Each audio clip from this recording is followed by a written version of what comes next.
علیکم ورحمۃ اللہ وبرکاتہ۔ الحمدللہ رب العالمین، الصلاۃ والسلام علی اشرف الانبیاء والمرسلین۔ رب اشرح لی صدری ویسر لی امری واحلل عقدۃ من لسانی یفقہوا قولی۔ اللہم فقہنا فی الدین، اللہم فقہنا لما تحب وترضی۔ اللہ سبحانہ وتعالیٰ کا احسان ہے، اللہ کا لاکھ لاکھ شکر ہے کہ ایک سلسلہ ہم نے شروع کیا تھا نیکی کے سفیر۔ نیکی کے سفیر جیسا کہ معنی ہے کہ انسان ہونے کے ناطے کچھ نہ کچھ کوتاہیاں، غلطیاں، کچھ نہ کچھ گناہ کے کام بھی ہو جائیں گے، لیکن جلد پلٹ کر نیکی کی طرف سفر کرنے والے، نیکی کی طرف آ جانے والے، توبہ کر کے اللہ اپنے رب کے کو راضی کر لینے والے، یہ سب ان لوگوں کے واقعات ہیں جس کے بارے میں، اور یہ ساری چیزیں ہمارے لیے عبرت کے لیے کہ ہم ان واقعات کو پڑھ کر کیا کریں، اپنے آپ کو دیکھیں کہ ہم بھی انسان ہیں، ہم سے بھی بہت ساری غلطیاں، بہت ساری کوتاہیاں، کمیاں ہوتی ہیں، لیکن اڑے نہیں رہنا ہے، کوئی بھی گناہ کے کام پر جمے نہیں رہنا ہے، بلکہ کیا ہے کہ احساس ہوتے ہی فوراً کیا ہے، اللہ کی طرف رجوع کرنا ہے، اللہ کی طرف پلٹنا ہے، اللہ سے معافی مانگنا ہے، اور وہیں کے وہیں اپنے نامہ اعمال سے اس چیز کو نکال کر دھلوا لینا ہے، اس سے پہلے کہ وہ نامہ اعمال جب ہمارا قیامت کے دن کھولا جائے اور وہاں پر ایک ایک چیز کے بارے باس پرس کے کہ تم نے جان بوجھ کر یہ کام کیوں کیا تھا، یا یہ کام تم کو کرنے کے لیے کہا گیا تھا کیوں نہیں کیا تھا، تو وہ دن آنے سے پہلے کیا یہیں کے یہیں کلیئر کرا لینا چاہیے۔ تو آج کا جو ہے اسی سلسلے کی کڑی ہے نیکی کے سفیر۔ اگلا واقعہ جو ہے انوکھی آزمائش، کیسی انوکھی آزمائش اور کس کی، اس کے بارے میں جانتے ہیں کہ یہ اللہ کے رسول صلی اللہ علیہ وسلم کے ایک بڑے جلیل القدر صحابی ہیں جو کہ کاتب وحی بھی ہیں، جن کا نام ہے حضرت کعب بن مالک۔ کعب بن مالک رضی اللہ عنہ غزوہ تبوک میں بوجود شریک نہ ہو سکے، رسالت مآب ان سے بہت ناراض ہو گئے۔ یہ ایسا علم انگیز معاملہ تھا کہ حضرت کعب کی زندگی اندھیری ہو گئی۔ یہ واقعہ انہی کی زبانی سنتے ہیں کہ وہ خود اپنا واقعہ بیان کرتے ہیں کہ میں اس قدر قوی اور اتنا خوشحال کبھی نہیں تھا جتنا اس وقت تھا، اس کے باوجود غزوہ تبوک میں رسول اللہ صلی اللہ علیہ وسلم سے پیچھے رہ گیا۔ اللہ کی قسم میرے پاس کبھی 2 سواریاں اکٹھی نہیں ہوئی تھی، لیکن تبوک کے موقع پر مجھے بیک وقت 2 سواریاں میسر تھی۔ اسباب و وسائل کے اعتبار سے میرے پیچھے رہ جانے کا کوئی یعنی جواز بھی نہیں تھا، کوئی رکاوٹ بھی نہیں تھی۔ رسول اللہ صلی اللہ علیہ وسلم کا طریقہ مبارک یہ تھا کہ جب بھی کسی غزوے کا ارادہ کرتے تو سفر کی اصل سمت ظاہر نہیں فرماتے، عام طور پر دوسری سمت کا اشارہ کرتے تاکہ دشمن سے اصل حقیقت مخفی رہے۔ بہرحال غزوہ تبوک ہوا، بڑی خوفناک گرمی پڑ رہی تھی، اس کے باوجود رسول اللہ صلی اللہ علیہ وسلم نے تبوک کی طرف پیش قدمی کا ارادہ فرمایا۔ دور دراز کا کالے کوسوں کا سفر، سنسان بیابان راستہ اور بھاری تعداد میں دشمن کا لشکر پیش نظر تھا، اس لیے آپ صلی اللہ علیہ وسلم نے اپنے معمول مبارک کے برعکس اخفا کے بجائے اس جنگ کی نوعیت صحابہ کرام کے روبرو صاف صاف بیان فرما دی تاکہ اس کے مطابق بھرپور تیاری کر لیں۔ آپ صلی اللہ علیہ وسلم نے وہ سمت بھی بتلا دی جس کا آپ ارادہ فرما رہے تھے۔ مسلمان رسول اللہ صلی اللہ علیہ وسلم کی گرد بڑی تعداد میں پروانوں کی طرح جمع تھے، یادداشت کے لیے حساب کتاب کی کوئی دستاویز بھی نہیں تھی جس میں مجاہدین کے نام لکھے جاتے۔ اس صورتحال میں اگر کوئی فرد میدان جنگ سے غیر حاضر بھی رہتا تو یہی گمان کرتا کہ وہ رسول اللہ صلی اللہ علیہ وسلم سے مخفی رہے گا، اور وہی الہی کے بغیر اس کی غیر حاضری آپ صلی اللہ علیہ وسلم کے علم میں نہیں آئے گی۔ یہ غزوہ بھی رسول اللہ صلی اللہ علیہ وسلم نے اس وقت فرمایا جب پھل پک چکے تھے اور ان کا سایہ بڑا عمدہ اور خوشگوار تھا۔ رسول اللہ صلی اللہ علیہ وسلم نے اور آپ کے ساتھ جملہ مسلمانوں نے تیاری کی۔ میرا حال یہ تھا، یعنی کعب بن مالک کہتے ہیں کہ میرا حال یہ تھا کہ صبح کو آتا کہ دوسرے مسلمانوں کے ساتھ تیاری کروں، لیکن کوئی فیصلہ کیے بغیر لوٹ جاتا تھا اور اپنے دل میں کہتا کہ جب چاہوں گا چلا جاؤں گا، کیونکہ میں پوری طرح اس پر قادر اور وسائل سے مالا مال ہوں۔ میری یہی گمگو کی حالت رہی، دیگر لوگ جہاد کی تیاری میں لگے رہے۔ پھر ایک صبح مسلمان رسول اللہ صلی اللہ علیہ وسلم کی قیادت میں جہاد پر روانہ ہو گئے۔ ادھر میں اپنی تیاری کے سلسلے میں کوئی فیصلہ نہیں کر پایا، میں صبح کے وقت آیا اور لوٹ گیا، کوئی فیصلہ نہیں کر سکا، بس میری کیفیت یہی رہی۔ مجاہدین تیزی سے آگے چلے گئے، جہاں کا معاملہ بھی آگے بڑھ گیا۔ میں نے ارادہ کیا کہ روانہ ہو جاؤں اور ان سے جا ملوں، اے کاش کہ میں ایسا کر لیتا، لیکن یہ میرے مقدر میں نہیں تھا۔ رسول اللہ صلی اللہ علیہ وسلم کے چلے جانے کے بعد جب میں عام لوگوں میں آتا تو یہ بات میرے لیے حزن و ملال کا باعث بنتی کہ میرے سامنے اب کوئی نمونہ ہے تو صرف ایسے شخص کا جو نفاق سے متون اور لوگوں میں حقیر ہے، یا ایسے کمزور لوگوں کا جنہیں اللہ نے معذور قرار دیا۔ راستے پر رسول اللہ صلی اللہ علیہ وسلم نے مجھے یاد نہیں فرمایا یہاں تک کہ آپ تبوک پہنچ گئے۔ تبوک میں جب آپ صلی اللہ علیہ وسلم اپنے جانثاروں کے ساتھ تشریف فرما تھے، آپ نے پوچھا کعب بن مالک نے کیا کیا؟ بنو سلمہ کے ایک آدمی نے کہا اسے اس کی 2 چادروں اور اپنے دونوں پہلوؤں کے نظارے نے روک لیا، یعنی دولت اور اس کے غرور نے اسے نہیں آنے دیا۔ معاذ بن جبل رضی اللہ تعالیٰ نے اس کی تردید کی اور کہا تم نے ٹھیک نہیں کہا، اللہ کی قسم یا رسول اللہ صلی اللہ علیہ وسلم ہم نے کعب میں خیر کے سوا کچھ نہیں دیکھا۔ رسول اللہ صلی اللہ علیہ وسلم خاموش رہے۔ ابھی یہ باتیں ہو ہی رہی تھی کہ رسول اللہ صلی اللہ علیہ وسلم نے ایک سفید پوش آدمی کو ریگستان سے آتے دیکھا۔ رسول اللہ صلی اللہ علیہ وسلم نے فرمایا ابو خثیمہ ہو۔ واقعی وہ ابو خثیمہ انصاری تھے۔ یہ وہ شخص ہے جنہوں نے ایک ساتھ تقریباً 2.25 کلو کھجور کا صدقہ کیا تو منافقین نے انہیں اس کے تھوڑا ہونے کا تانا دے دیا تھا۔ کعب رضی اللہ عنہ نے کہا جب مجھے یہ خبر پہنچی کہ رسول اللہ صلی اللہ علیہ وسلم نے تبوک سے واپسی کا سفر شروع فرمایا ہے تو مجھ پر غم کی کیفیت چھا گئی۔ میں جھوٹے بہانے گھڑنے کی باتیں سوچنے لگا۔ میں دل میں کہتا تھا کہ کل جب آپ صلی اللہ علیہ وسلم واپس تشریف لائیں گے تو میں آپ صلی اللہ علیہ وسلم کی ناراضگی سے کیسے بچوں گا۔ میں اس کے بارے میں اپنے گھر کے ہر فرد کو یعنی ہر سمجھدار آدمی سے بھی مدد طلب کرتا رہا۔ جب مجھے بتلایا گیا کہ رسول اللہ صلی اللہ علیہ وسلم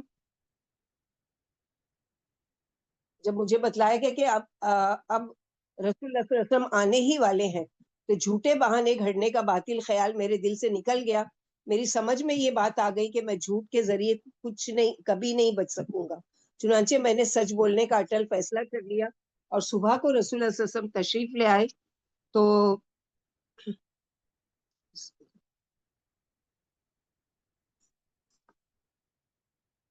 صبح جب آپ صلی اللہ علیہ وسلم تشریف لے آئے آپ کا معمول مبارک یہ تھا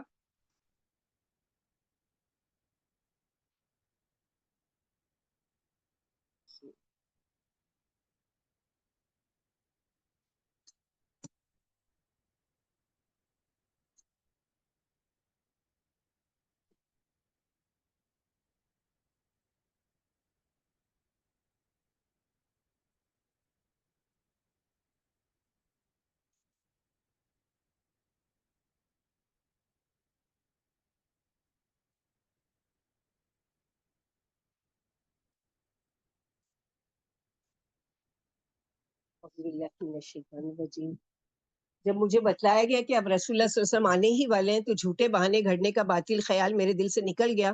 میری سمجھ میں یہ بات آ گئی کہ میں جھوٹ کے ذریعے کبھی نہیں بچ سکوں گا۔ چنانچہ میں نے سچ بولنے کا اٹل فیصلہ کر لیا۔ صبح کو رسول اللہ صلی اللہ علیہ وسلم تشریف لے آئے۔ آپ کا معمول مبارک یہ تھا کہ جب سفر سے واپس تشریف لاتے تو سب سے پہلے مسجد میں داخل ہوتے، 2 رکعت نماز ادا فرماتے، پھر لوگوں کے سامنے بیٹھ جاتے۔ اس سفر سے واپسی پر بھی آپ صلی اللہ علیہ وسلم نے ایسا ہی کیا تو منافقین دم بدم آنے اور حلف اٹھانے لگے۔ 80 سے کچھ زائد آدمی تھے۔ آپ صلی اللہ علیہ وسلم نے ان کے ظاہری اور بناوٹی عذر قبول فرما لیے، ان سے بیعت لی، ان کے لیے مغفرت کی دعا فرمائی اور ان کی باطنی کیفیت کو اللہ کے سپرد کر دیا۔ میں بھی آپ صلی اللہ علیہ وسلم کی خدمت میں حاضر ہو گیا۔ جب میں نے سلام کیا تو آپ نے ناراضی آمیز تبسم فرمایا، پھر کہا آگے آ جاؤ۔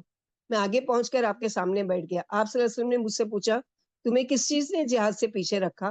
کیا تم نے اپنی سواری نہیں خریدی تھی؟ میں نے عرض کیا یا رسول اللہ صلی اللہ علیہ وسلم اللہ کی قسم میں آپ کے علاوہ کسی اور کے پاس بیٹھا ہوتا تو یقیناً کوئی جھوٹ موٹ عذر کر کے اس کی ناراضگی سے بچ جاتا۔ مجھے بحث و تکرار کا بڑا ملکہ حاصل ہے، لیکن اللہ کی قسم مجھے معلوم ہے کہ اگر آج میں آپ صلی اللہ علیہ وسلم کے سامنے جھوٹ بول کر سرخرو ہو بھی جاؤں اور آپ مجھ سے راضی بھی ہو جائیں تو عنقریب اللہ تعالیٰ وحی کے ذریعے آپ کو مطلع کر دیں گے، آپ کو مجھ سے ناراض کر دیں گے۔ اگر میں آپ سے سچی بات عرض کر دوں تو اس کی وجہ سے آپ مجھ پر ناراض ضرور ہوں گے، لیکن اس سے مجھے اللہ سے انجام کی امید ہے، اس لیے سچ عرض کرتا ہوں اللہ کی قسم آپ کے ساتھ جانے میں مجھے کوئی عذر نہیں تھا۔ اللہ کی قسم میں اتنا طاقتور اور خوشحال کبھی نہیں رہا جتنا اس وقت تھا جب میں آپ سے پیچھے رہ گیا۔ رسول اللہ صلی اللہ علیہ وسلم نے فرمایا اس شخص نے یقیناً سچ کہا ہے، آپ نے مجھے حکم دیا اٹھ جاؤ یہاں تک کہ تمہارے بارے میں اللہ تعالیٰ فیصلہ فرما دے۔ میرے پاس بنو سلمہ کے کچھ لوگ آئے اور مجھ سے کہا اللہ کی قسم ہمیں نہیں معلوم کہ اس سے قبل تم نے کوئی گناہ کیا ہے، تم رسول اللہ صلی اللہ علیہ وسلم کے سامنے کوئی ایسا عذر پیش کرنے سے کیوں قاصر رہے جیسا دوسرے پیچھے رہنے والوں نے پیش کیا؟ تمہارے گناہ کی معافی کے لیے یہی کافی تھا کہ رسول اللہ صلی اللہ علیہ وسلم تمہارے لیے مغفرت کی دعا فرما دیتے۔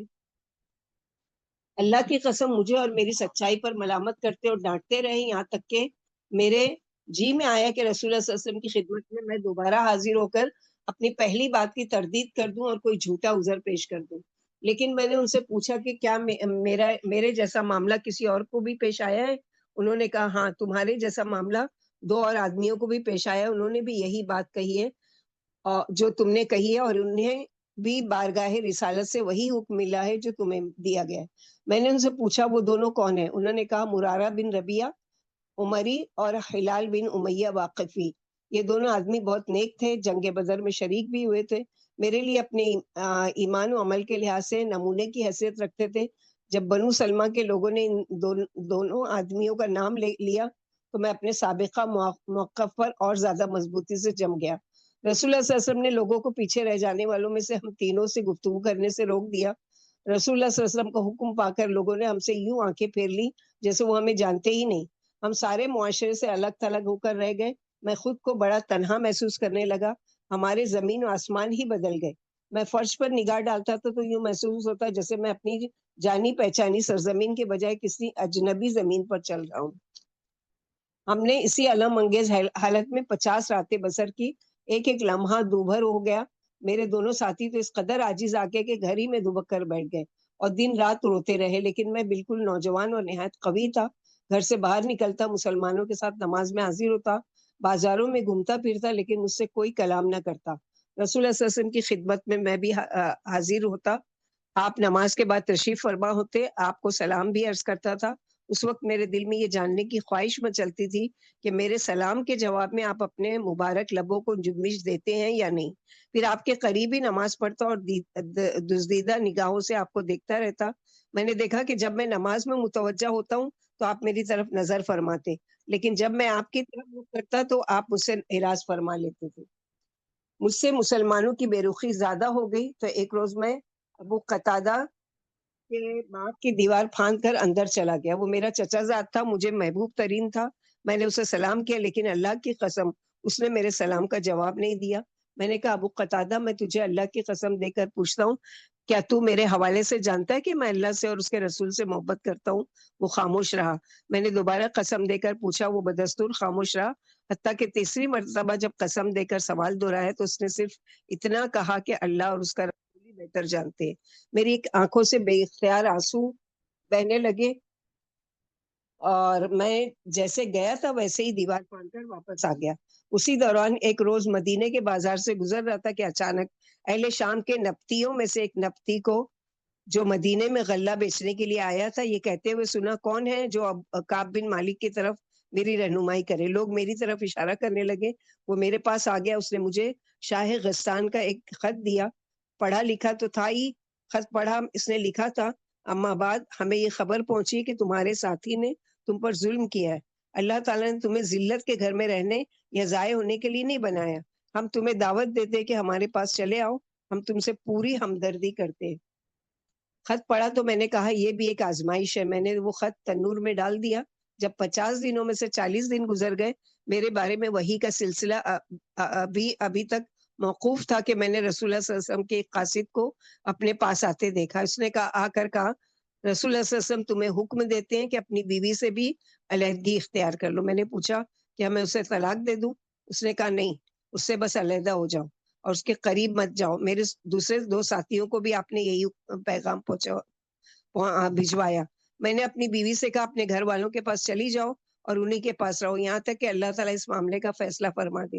میرے ایک ساتھی ہلال بن امیہ کی بیوی رسول اللہ صلی اللہ علیہ وسلم کی خدمت میں آئی اور آپ سے کہا کہ ہلال بہت بوڑھے ہیں، ان کے لیے کوئی خادم بھی نہیں ہے، اگر میں ان کی خدمت کروں تو کیا آپ کو یہ بات بھی ناپسند ہے؟ فرمایا نہیں، لیکن وہ تم سے قربت یعنی صحبت نہ کریں۔ بیوی نے کہا اللہ کی قسم اب ان میں اس چیز کی طاقت ہی نہیں رہی. علاوہ ازیں اللہ کی قسم جب سے یہ معاملہ ہوا ہے اس وقت سے اب تک ان کا سارا وقت روتے ہوئے گزرتا ہے. کعب رضی اللہ عنہ کہتے ہیں مجھ سے بھی میرے بعض گھر والوں نے کہا اگر تم بھی رسول اللہ صلی اللہ علیہ وسلم سے اپنی بیوی کے بارے میں اجازت طلب کر لو تو اچھا ہے. آپ نے اجازت طلب کرنے پر ہلال بن امیہ کی بیوی کو بھی ان کی خدمت کرنے کی اجازت عطا فرما دی. میں نے کہا میں اس کے بارے میں رسول اللہ صلی اللہ علیہ وسلم سے اجازت نہیں مانگوں گا. معلوم نہیں آپ کیا جواب دیں گے کیونکہ میں تو نوجوان آدمی ہوں جبکہ ہلال بالکل بوڑھے ہیں. بس اسی طرح 10 راتیں مزید گزر گئیں. جب سے رسول اللہ صلی اللہ علیہ وسلم نے لوگوں کو ہم سے بات چیت کرنے کی ممانعت فرمائی اس وقت سے اب تک ہماری 50 راتیں مکمل ہو گئی تھی. میں نے 50ویں رات صبح کو اپنے گھر کی چھت پر فجر کی نماز پڑھی. میں نماز پڑھ کر افسردگی ہی کی حالت میں بیٹھا تھا. جس طرح اللہ نے ذکر کیا ہے میرا اپنا آپ مجھ پر تنگ ہو گیا اور زمین باوجود اپنی فراخی کے مجھ پر تنگ ہو گئی. این اسی وقت میں نے ایک پکارنے والے کی آواز سنی. وہ سلعہ پہاڑی پر چڑھا ہوا تھا اور بآواز بلند کہہ رہا تھا اے کعب بن مالک خوش ہو جاؤ. میں اسی وقت فرط مسرت سے سجدے میں گر پڑا. مجھے اندازہ ہو گیا کہ اللہ کی طرف سے کشادگی معافی آ گئی ہے.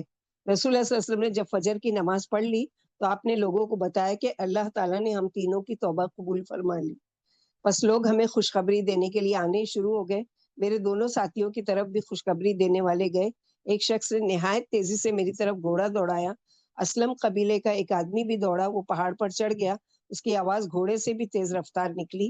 جب میرے پاس وہ شخص آیا جس کی خوشخبری دینے کی آواز میں نے سنی تھی میں نے خوشخبری سنانے پر اپنے جسم کے دونوں کپڑے اتار کر اسے پہنا دیے. اللہ کی قسم اس روز ان کپڑوں کے علاوہ میرے پاس اور کچھ نہیں تھا. پھر میں نے 2 کپڑے عاریتن یعنی ادھار لے کر پہنے. پھر میں رسول اللہ صلی اللہ علیہ وسلم سے ملاقات کا قصد کر کے چلا. راستے میں لوگ مجھے گروہ در گروہ ملتے اور قبول توبہ کی مبارکباد دیتے رہے. وہ مجھ سے کہتے کہ تمہیں مبارک ہو کہ اللہ نے تمہاری توبہ قبول فرما لی. حتیٰ کہ میں مسجد نبوی میں داخل ہو گیا. رسول اللہ صلی اللہ علیہ وسلم تشریف فرماتے اور لوگ آپ کے گرد جمع تھے. طلحہ بن عبید اللہ لپک کر اٹھے, مجھ سے مصافحہ کی اور مبارکباد پیش کی. اللہ کی قسم مہاجرین میں سے ان کے علاوہ اور کوئی کھڑا نہ ہوا. میں طلحہ کی اس بات کو کبھی فراموش نہیں کر سکتا. جب میں نے رسول اللہ صلی اللہ علیہ وسلم کی خدمت اقدس میں سلام عرض کیا تو اس وقت آپ صلی اللہ علیہ وسلم کا چہرہ مبارک خوشی سے چمک رہا تھا. آپ صلی اللہ علیہ وسلم نے مجھ سے فرمایا تمہیں یہ دن مبارک ہو. جب سے تمہیں تمہاری ماں نے جنا ہے تمہارے لیے آج کا دن سب سے بہترین دن ہے. میں نے پوچھا یا رسول اللہ صلی اللہ علیہ وسلم یہ خوشخبری آپ کی طرف سے ہے یا اللہ کی طرف سے؟ آپ نے فرمایا اللہ کی طرف سے ہے. رسول اللہ صلی اللہ علیہ وسلم جب خوش ہوتے تھے تو آپ کا چہرہ اس طرح چمک اٹھتا تھا گویا چاند کا ٹکڑا ہے. اس طرح ہم آپ کی خوشی پہچان لیتے تھے. جب میں آپ کے سامنے بیٹھ گیا تو عرض کیا یا رسول اللہ صلی اللہ علیہ وسلم میری توبہ کا یہ جز ہے کہ میں اپنا سارا مال اللہ اور اس کے رسول کے راستے میں صدقہ کر دوں. آپ صلی اللہ علیہ وسلم نے فرمایا اپنا کچھ مال اپنے لیے بھی رکھ لو, یہ تمہارے لیے بہتر ہے. میں نے کہا بہت اچھا, میں اپنا وہ حصہ رکھ لیتا ہوں جو خیبر میں ہے. میں نے یہ بھی عرض کیا یا رسول اللہ صلی اللہ علیہ وسلم اللہ تعالیٰ نے مجھے یہ نجات سچائی کی بدولت عطا فرمائی ہے, اس لیے یہ بھی میری توبہ ہی کا ایک حصہ ہے کہ میں عہد کرتا ہوں جب تک میری زندگی ہمیشہ سچ ہی بولوں گا. اللہ کی قسم جب سے میں نے رسول اللہ صلی اللہ علیہ وسلم یہ عہد صدق کیا میں نہیں جانتا کہ کسی پر اللہ تعالیٰ نے سچ بولنے کے صلے میں اس سے بہتر انعام فرمایا اور جس سے مجھے نوازا گیا. اللہ کی قسم جب سے رسول اللہ صلی اللہ علیہ وسلم کے روبرو یہ عہد کیا ہے آج تک میں نے جھوٹ نہیں بولا. امید ہے کہ باقی زندگی میں بھی اللہ تعالیٰ مجھے اس سے محفوظ رکھیں گے. ہمارے بارے میں یہ آیت نازل ہوئی سورۃ توبہ کی کہ لقد تاب اللہ علی النبی والمہاجرین والانصار الذین اتبعوہ فی ساعۃ العسرۃ من بعد ما کاد یزیغ قلوب فریق منہم ثم تاب علیہم. یقیناً اللہ نے نبی اور ان مہاجرین اور انصار پر مہربانی فرمائی جنہوں نے تنگی کی گھڑی میں آپ کی پیروی کی بعد اس کے کہ ان میں سے ایک گروہ کے دل بہک جانے کو تھے, پھر اللہ نے ان پر مہربانی فرمائی. اللہ کی قسم جب سے اللہ تعالیٰ نے مجھے اسلام سے نوازا اس کے بعد اللہ نے مجھ پر جو انعامات فرمائے ان میں سب سے بڑا انعام یہ کہ میں نے رسول اللہ صلی اللہ علیہ وسلم کے سامنے سچ بولا. اگر میں بھی جھوٹ بول دیتا تو اسی طرح ہلاک ہو جاتا جس طرح دوسرے جھوٹ بولنے والے ہلاک ہوئے. اس لیے کہ اللہ تعالیٰ نے جب وحی نازل فرمائی تو جھوٹ بولنے والوں کو جس طرح برا بھلا کہا گیا اسی طرح کسی کو بھی نہیں کہا گیا. چنانچہ اللہ تعالیٰ نے ان کے متعلق فرمایا سورہ توبہ میں کہ سیحلفون باللہ لکم اذا انقلبتم الیہم تعرضون, ان قریب وہ تمہارے لیے اللہ کی قسمیں کھائیں گے جب تم ان کی طرف پلٹو گے تاکہ تم ان سے درگزر کرو، چنانچہ تم ان سے درگزر ہی کرو، بلا شبہ وہ ناپاک ہے اور ان کا ٹھکانہ جہنم ہے۔ ہم تینوں کا معاملہ ان لوگوں سے ملتوی کیا گیا جن کی جھوٹی قسموں کو رسول اللہ صلی اللہ علیہ وسلم نے لا علمی کی وجہ سے قبول فرما لیا تھا اور ان سے بیعت لی، اور ان کے لیے مغفرت کی دعا بھی فرمائی، اور ہمارے معاملے کو رسول اللہ صلی اللہ علیہ وسلم نے مؤخر فرما دیا، حتیٰ کہ اللہ تعالیٰ نے ان آیات میں اس کا فیصلہ فرما دیا۔ وعلی الثلاثۃ الذین خلفوا حتیٰ اذا ضاقت علیہم الارض بما رحبت وضاقت علیہم انفسهم وظنوا ان لا ملجا من اللہ الا الیہ ثم تاب علیہم لیتوبوا ان اللہ هو التواب الرحیم۔ اور ان تین شخصوں پر رجوع فرمائے جن کا معاملہ ملتوی کیا گیا تھا، یہاں تک کہ جب زمین پر اپنی فراخی کے باوجود ان پر تنگ ہونے لگی اور ان پر ان کی جانیں تنگ آ گئیں، اور انہوں نے یقین کر لیا کہ اللہ سے کہیں پناہ نہیں مل سکتی بجز اس کے کہ اسی کی طرف رجوع کیا جائے، پھر اس نے ان کے حال پر توجہ فرمائی تاکہ وہ آئندہ توبہ کر سکے۔ بے شک اللہ تعالیٰ خوب توبہ قبول کرنے والے، خوب رحم کرنے والے ہیں۔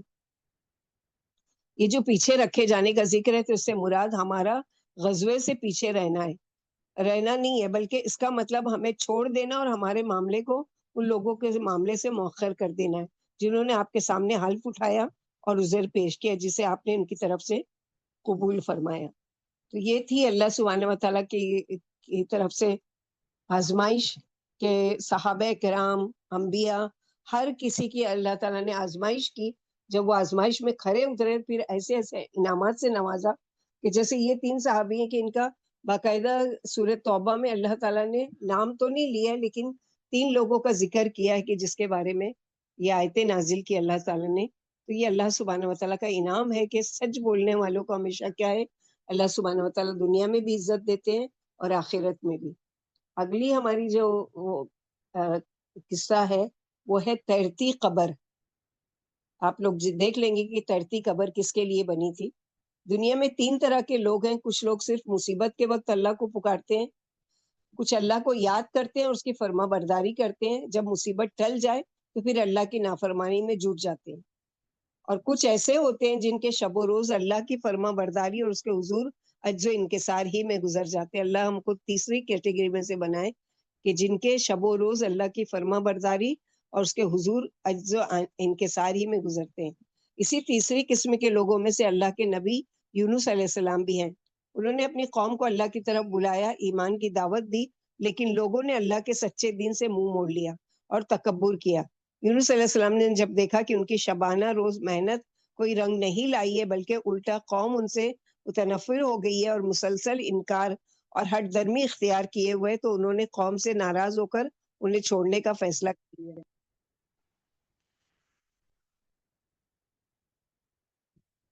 وہ اپنی بستی سے غصے کی حالت میں نکل آئے، سمندر کے کنارے پہنچے، کشتی پر سوار ہو گئے۔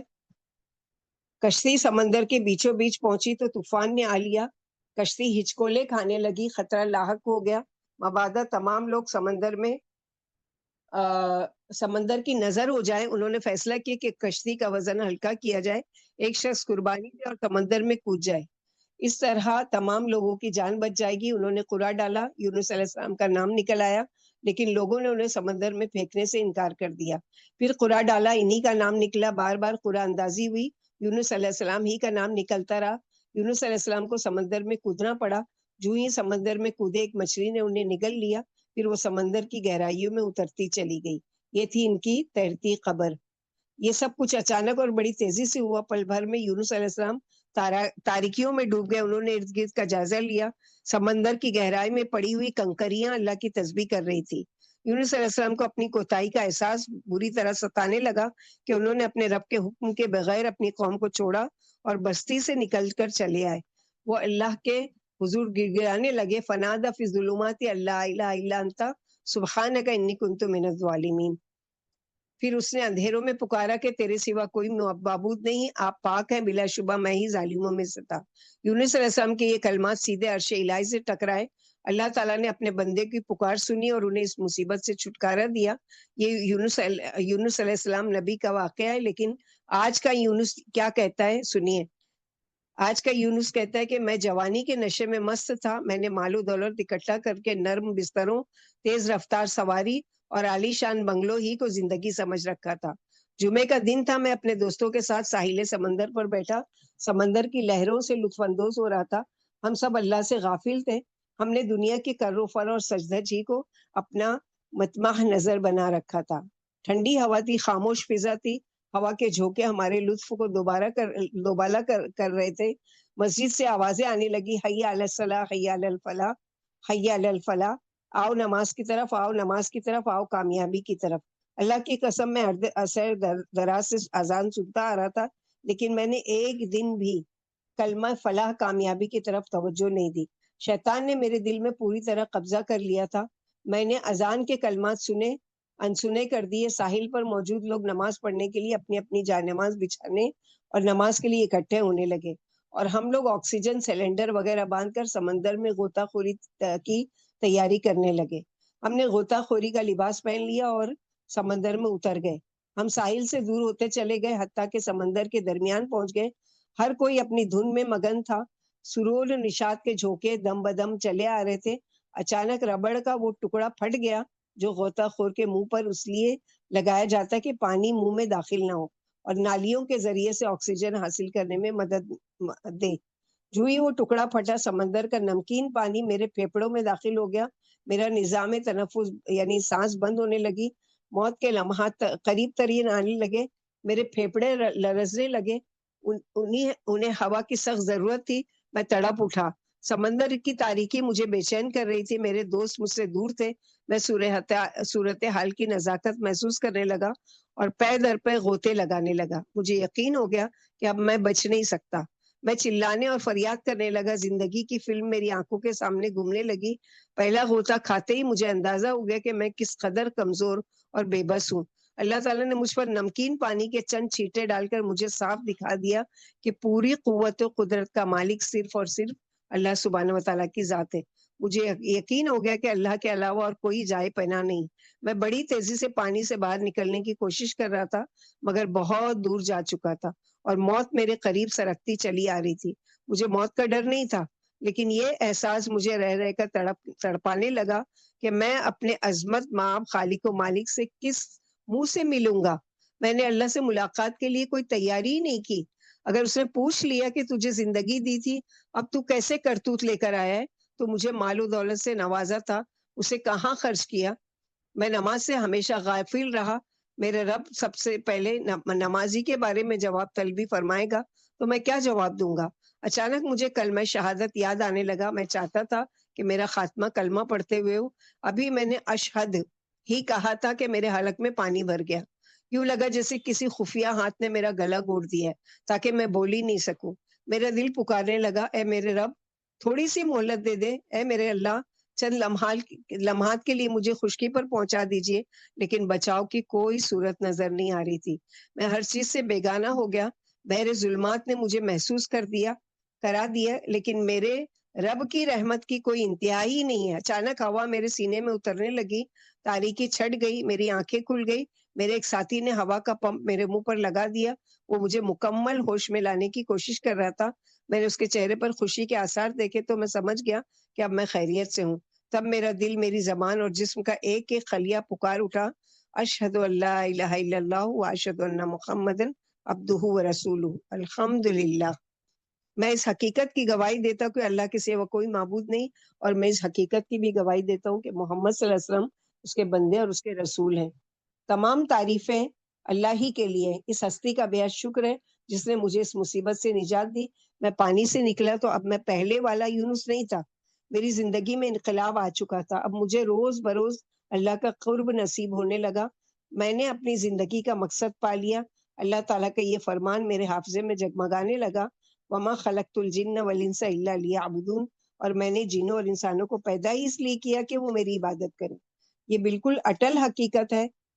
اس نے ہمیں بیکار اور بے مقصد پیدا نہیں کیا۔ چند دنوں بعد مجھے اپنے ڈولنے اور ڈوبنے کا واقعہ پھر یاد آیا۔ میں سمندر کی طرف گیا، غوطہ خوری کا لباس پہنا اور پانی میں چھلانگ لگا دی۔ میں سمندر کے بیچ میں اسی جگہ چل دیا جہاں مجھ پر ہچکولے کھانے کا ہولناک ماجرا گزرا تھا۔ وہاں میں نے اللہ کے حضور سجدہ کیا۔ مجھے یاد نہیں کہ میں نے کبھی اپنی زندگی میں اپنے پاک رب کی یاد میں اس قدر ڈوب کر سجدہ کیا ہو۔ میں ایسی جگہ سجدہ ریز تھا کہ مجھ سے پہلے کبھی کسی نے وہاں سجدہ نہ کیا ہوگا امید ہے کہ قیامت والے دن وہ جگہ میرے سجدے کی گواہی دے گی. میرا اللہ اس سجدے کی وجہ سے مجھ پر رحم فرمائیں گے اور مجھے جنت میں جگہ دیں گے. اللہم آمین. تو کتنی بڑی عبرتناک اس میں ہمارے لیے وہ ہے کہ پہلے سجدے سے انکار کرنے والا اور تکلیف میں، یعنی پہلے انٹرٹینمنٹ کے لیے سمندر میں غوطہ خوری کرنے والا، اب وہی اللہ تعالیٰ جب توبہ کر کے اور اللہ کی طرف رجوع کرے اور اللہ کا احساس جاگے دل میں، تو وہی رب جب توفیق دیتا ہے تو اب کی مرتبہ اس نے جو پانی میں غوطہ لگایا وہ صرف سجدے کے لیے. اسی لیے ہم لوگوں نے اس سے پہلے بھی تفسیر میں پڑھا تھا نا کہ جہاں کہیں موقع ملے وہاں ضرور نماز پڑھا کرو، اس لیے کہ وہ زمین وہ جگہ گواہی دے گی نا. جیسے ہے سورہ زلزال میں پڑھ چکے نا کہ اذا زلزلت الارض زلزالها واخرجت الارض اثقالها وقال الانسان ما لها تحدث اخبارها، یعنی جو جگہ پر آپ نے کوئی خیر کا کام کیا ہوگا یا سجدہ کیا ہوگا یا وہاں کھڑے ہو کے کوئی صدقہ کیا ہوگا، کوئی بھی کام کیا ہوگا، وہ جگہ وہ زمین اللہ سبحانہ و تعالیٰ اس کو گواہ بنائیں گے. تو کوشش کرنا چاہیے ہم لوگوں کو کہ جہاں کہیں ہم کو موقع ملے ایسی جگہ، اسپیشلی جہاں ہم کو پورا یقین ہو کہ یہاں دوبارہ شاید ہی ہمارا آنا ہو، تو وہاں خوب اللہ کے لیے نماز پڑھیں، صدقہ کریں، سجدہ کریں، یہ ساری چیزیں. اگلی ہماری جو واقعہ ہے وہ کیا ہے؟ اللہ اکبر. ہمارا رب ہم پر ہمارے ماں باپ سے بھی زیادہ رحم فرمانے والے ہیں کہ اس کی رحمت ہی ہے کہ اس نے ہر فاسق و فاجر اور کافر و مشرک کے لیے توبہ کا دروازہ کھول رکھا ہے. اس کی رحمت کی برکھا ہر شخص پر برستی ہے. توبہ کا دروازہ ہر ایک کے لیے ہر وقت کھلا ہے. اس بوڑھے کی طرف دیکھیے، بڑھاپے نے اس کی کمر ٹیڑھی کر دی ہے. وہ ڈوبتا ڈولتا کانپتا گھسیٹتا بارگاہ رسالت میں چلا آ رہا ہے. نبی کریم صلی اللہ علیہ وسلم کے ساتھ تشریف فرما ہے. وہ اپنے پاؤں گھسیٹتا ہوا آپ کے پاس آ ہی گیا. اس کی بوڑھی آنکھیں پلکوں کے بوجھ سے جھک گئی تھی. اس نے نہیں باریک آواز میں کہا، اے اللہ کے رسول، ایسے آدمی کے بارے میں بتلائیے جس نے ساری زندگی گناہوں میں گنوا دی، کوئی گناہ اس نے نہیں چھوڑا، ہر صغیرہ اور کبیرہ گناہ کا ارتکاب کر ڈالا. اگر اس کے گناہ زمین پر بسنے والے تمام انسانوں میں تقسیم کر دیے جائیں تو وہ ان سب کو ہلاکت کے گڑھے میں پھینک دیں. کیا ایسے شخص کے لیے بھی توبہ کی گنجائش ہے؟ نبی رحمت نے نظر اٹھائی، اسے دیکھا. بڑھاپے کی وجہ سے اس کی کمر دوہری ہو گئی تھی، یعنی کمر جھک گئی تھی. اب وہ زندگی کے آخری سانس گن رہا تھا. زمانے اور زندگی کے حالات و حوادث نے اسے ہلا کر رکھ دیا تھا. شہوت و لذت کی زندگی نے اسے ہلاک کر دیا تھا. نبی کریم صلی اللہ علیہ وسلم نے اس سے پوچھا، اسلام قبول کرتے؟ اس نے کہا، فوراً جواب دیا کہ اشہد ان لا الہ الا اللہ وحدہ لا شریک لہ وانک رسول اللہ. آپ نے فرمایا، جاؤ نیکی کے کام کرو اور گناہوں کو چھوڑ دو، اللہ تمہارے گناہوں کو نیکیوں میں بدل دیں گے. بوڑھے نے کہا، کیا اللہ تعالیٰ میری ساری سیاہیاں اور کالے کرتوت معاف فرما دیں گے؟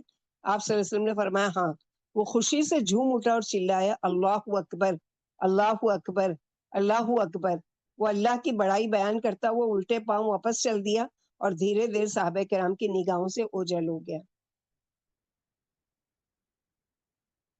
اسی طرح ایک واقعہ ہے عمر بن خطاب کے زمانے کا کہ اللہ تعالیٰ ماں سے بھی کئی گنا زیادہ مہربان ہے اپنے بندوں پر.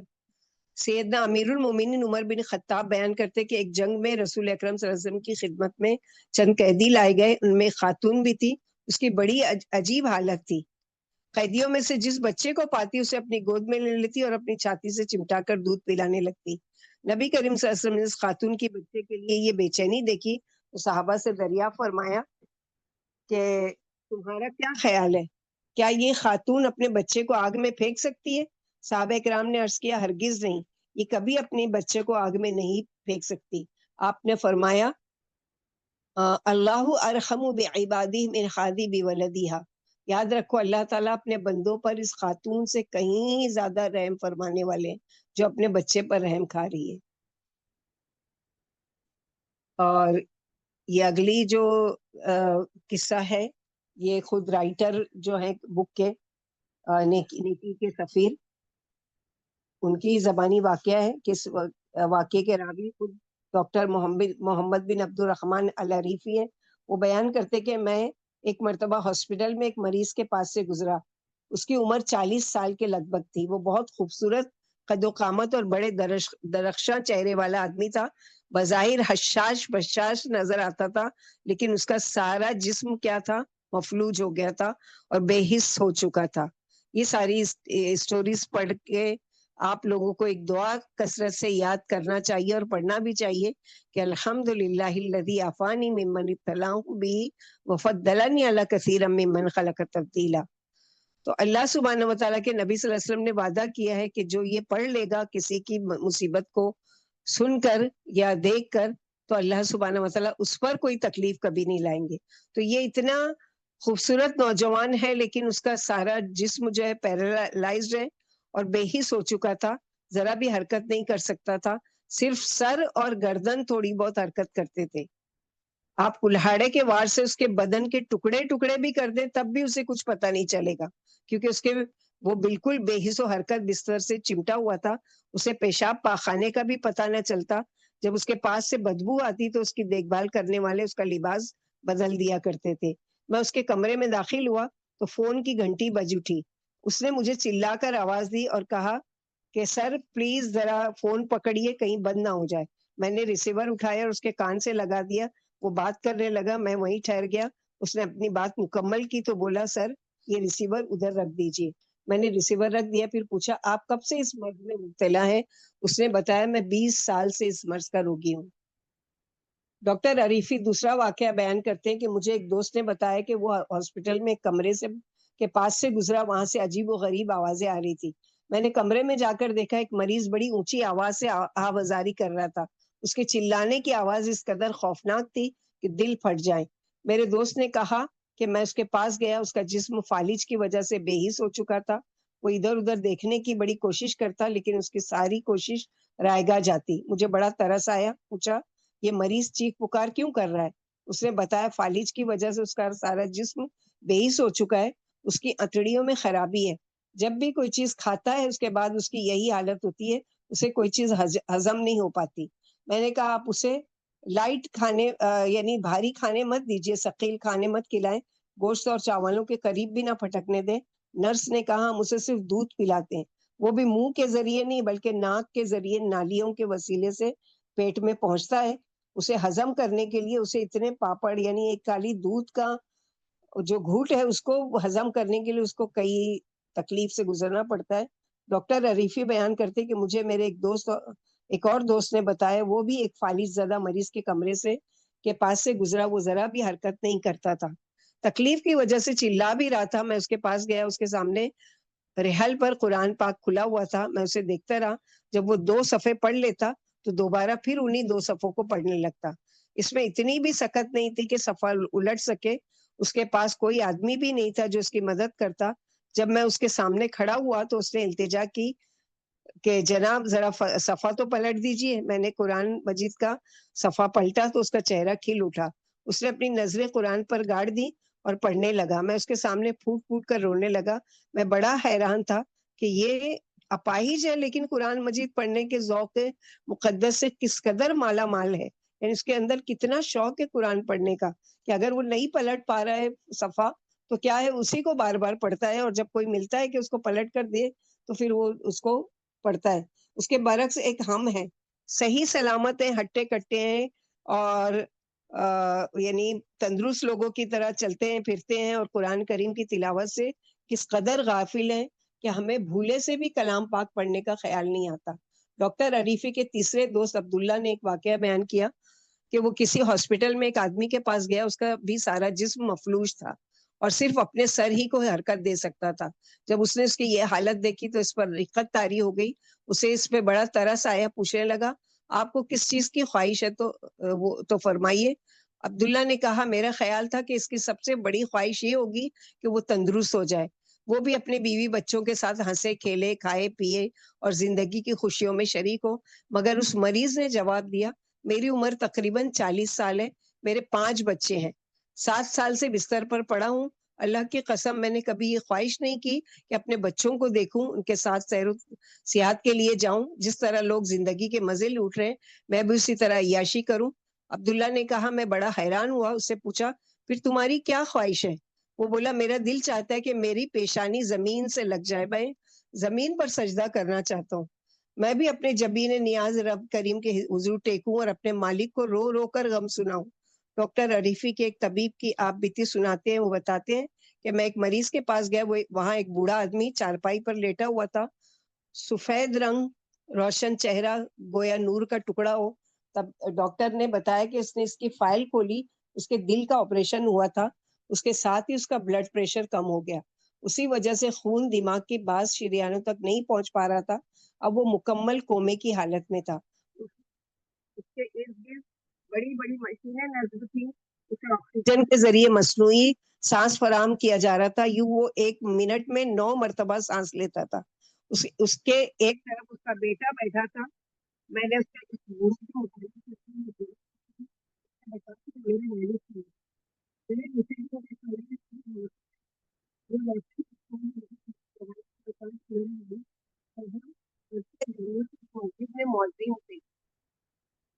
نے اس بوڑھے مریض کی طرف دیکھا، اچانک اس کا ہاتھ حرکت کرنے لگا اور ساتھ ہی آنکھ بھی کھلنے لگی۔ میں نے اس سے بات چیت کرنا چاہی مگر کوشش ناکام رہی، اس کی حالت پرخطر تھی۔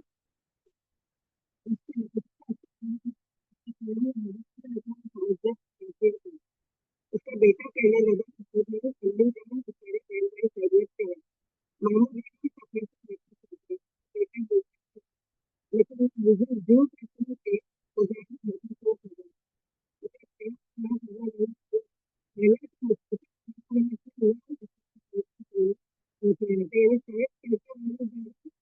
مشین سے پتہ چل گا، مسجد میں سے نہیں پکڑی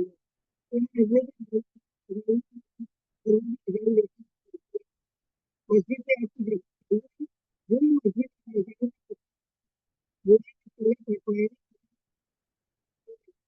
میں نے آکسیجن مشین کی طرف دیکھا، وہ 1 منٹ میں 18 سانسوں کا اشارہ دے رہی تھی۔ آواز برابر نہیں ہو رہی ہے۔ آواز نہیں آ رہی ہے؟ ہاں باجی بہت کٹ کٹ کے آ رہی ہے۔ تھوڑا سا ویٹ کر لیتے ہیں، ایگزام کمپلیٹ ہو۔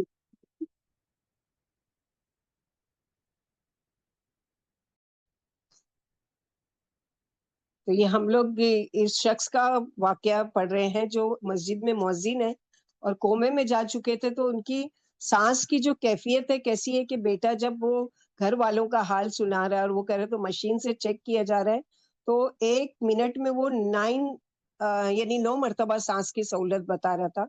لیکن جب اذان کا سنتے ہیں، کیونکہ ان کو دل سے وہ کام سے لگاؤ تھا نا، اچانک اس کا بیٹا کہنے لگا ابا جان اٹھیے، مسجد آپ کی راہ تک رہی ہے، فلاں آدمی کے علاوہ اور کوئی اذان نہیں دیتا اور وہ بھی اذان دیتے ہوئے غلطیاں کرتا ہے، مسجد میں آپ کی جگہ خالی ہے۔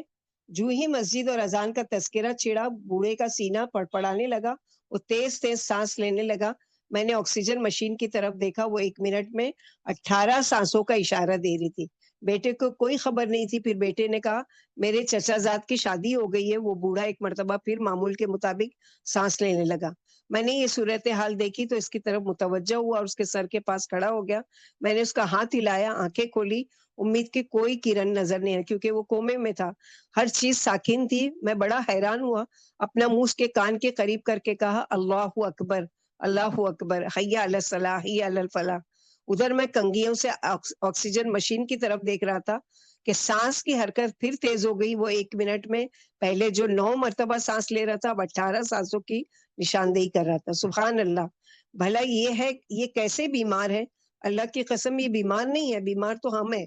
ان کے دل ہر وقت مسجدوں سے چمٹے ہوئے ہیں اور ان کی حالت یہ ہے، جیسے کہ اللہ سبحانہ وتعالیٰ نے قرآن میں فرمایا ہے، سورہ نور آیت نمبر 37-38 میں، رجال لا تلہیہم تجارت ولا بیع عن ذکر اللہ واقام الصلاۃ وایتاء الزکاۃ یخافون یوما تتقلب فیہ القلوب والابصار، یعنی وہ لوگ جنہیں تجارت اور خرید و فروخت اللہ کے ذکر سے اور نماز قائم کرنے اور زکوٰۃ دینے سے غافل نہیں کرتی، وہ اس دن سے ڈرتے ہیں جس میں بہت سے دل اور بہت سی آنکھیں الٹ پلٹ ہو جائیں گی۔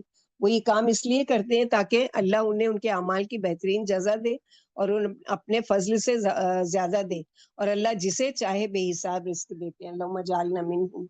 لیکن اے بیماریوں اور پریشانیوں سے محفوظ اور صحیح سلامت انسان، اے عیش و عشرت کی زندگی بسر کرنے والے، اے اللہ کے عذاب سے نہ ڈرنے والے، اللہ نے تجھ پر کتنے احسانات کیے، لیکن تو اس کے بدلے میں شب و روز اس کی نافرمانیاں کر رہا ہے۔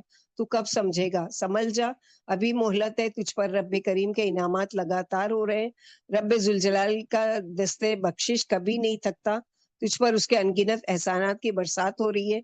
کیا تو ڈرتا نہیں ہے کہ کل تجھے عاقبت کے کناروں پر حشر کی ہلچل اور حیجان اللہ وحدہ لا شریک کے سامنے جواب دہ ہونا ہے، ان نعمتوں کا تجھے حساب دینا ہے؟ بتا اس وقت تو کیا جواب دے گا جب وہ تجھ سے پوچھیں گے، اے میرے بندے، کیا میں نے تجھے صحت و تندرستی سے نہیں نوازا تھا؟ کیا میں نے تجھ پر رزق کی فراوانی نہیں کی تھی؟ کیا میں نے تجھے صحیح سالم کان نہیں عطا کیے تھے؟ تو کہے گا، میرے اللہ، یقیناً آپ نے مجھے یہ سب نعمتیں مرحمت فرمائی تھی۔ پھر وہ جبار و قہار قادر مطلق تجھ سے سوال کریں گے، تو میری نعمتوں کے مقابلے میں میری نافرمانی کیوں کرتا تھا؟ جب میں نے تجھے اتنا سب کچھ دیا تھا تو بدلے میں تجھے تو یہ چاہیے تھا کہ تو اللہ کی بات مانتا، اللہ کی پسند کے مطابق زندگی گزارتا، لیکن تو نے میری بات کیوں نہیں مانی؟ میرے عذاب اور انتقام سے بے خوف ہو کر گناہ پر گناہ کیوں کرتا رہا؟ اس وقت سارے پردے چھلنی ہو جائیں گے، سب بھید کھل جائیں گے، تیرے سارے عیب و ہنر پوری مخلوق کے سامنے عیاں ہو جائیں گے، تیرے روبرو تیرے گناہ پیش کیے جائیں گے۔ گناہوں کی نحوست کس قدر گھناؤنی ہے! ایک چھوٹے سے گناہ کی وجہ سے ہمارے باپ آدم علیہ السلام کو جنت سے نکال دیا گیا۔ قوم نوح کی تباہی کا سبب یہی گناہ ہے۔ قوم عاد اور سمود کو ان گناہوں ہی نے ہلاکت میں ڈالا، ان گناہوں ہی نے قوم لوط کی بستی کو الٹا دے مارا۔ قوم شعیب پر بھی گناہوں کی وجہ سے عذاب آیا، فرعون اس کی قوم پر المناک عذاب نازل ہوئے، ابرہا پر نوکیلے پتھروں کی بارش ہوئی، اس کا سبب صرف گناہ اور نافرمانی کی زندگی تھی۔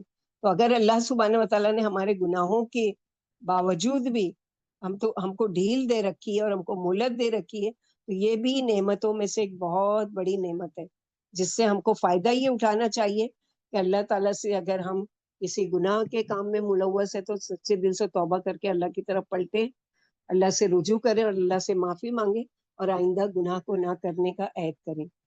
اگلا جو واقعہ ہے ہم لوگوں کا وہ ہے استقامت کا پہاڑ۔ نیک سیرت لوگوں سے دوستی ہمیشہ باعث فلاح ہوتی ہے۔ نبی کریم صلی اللہ علیہ وسلم سے ابو بکر صدیق کی دوستی دعوت اسلام سے پہلے کی تھی۔ یہی دوستی اور عقیدہ و عمل کی یکسانی ابو بکر صدیق کو سب سے پہلے قبول اسلام کا شرف عطا ہونے کا سبب بنی۔ جب نبی کریم صلی اللہ علیہ وسلم کو نبوت و رسالت کے اعلیٰ و عرفہ منصب پر فائز کر دیا گیا تو آپ نے سب سے پہلے ابو بکر رضی اللہ عنہ کے دل کے دروازے پر دستک دی اور انہیں اسلام کی دعوت پیش کی۔ پھر وہ اطاعت، پیغمبر اور محکم ایمان کی ایسی یگانہ مثال ثابت ہوئے کہ پوری امت مسلمہ میں کوئی ان کی طرح کا نظیر یعنی کوئی مثال نہیں ملتی۔ قائد انسانیت رسول اللہ صلی اللہ علیہ وسلم سے فدیانہ دوستی کے باعث اللہ تعالیٰ نے انہیں اسلامی معاشرے کا سب سے بڑا آدمی بنا دیا۔ قبول اسلام کے لمحے اول ہی سے ابو بکر رضی اللہ عنہ کے دل میں تبلیغ دین اور ترویج حق کا بے پناہ جذبہ پیدا ہو گیا۔ ابتدا میں نبی کریم صلی اللہ علیہ وسلم مکہ میں چھپ کر اسلام کی دعوت دیتے تھے اور مسلمان بھی اپنے دین کو چھپائے پھرتے تھے۔ جب مسلمانوں کی تعداد 38 ہو گئی تو ابو بکر رضی اللہ عنہ نبی کریم صلی اللہ علیہ وسلم کو اعلانیہ دعوت دینے پر اصرار کرنے لگے۔ نبی کریم صلی اللہ علیہ وسلم مسلسل یہی فرماتے رہے، ابو بکر ہم تھوڑے ہیں، ذرا صبر کا دامن تھامو۔ ابو بکر مسلسل اصرار کرتے رہے حتیٰ کہ نبی کریم صلی اللہ علیہ وسلم مسجد الحرام کی طرف نکلے۔ دیگر مسلمان بھی آپ کے ساتھ چل دیے۔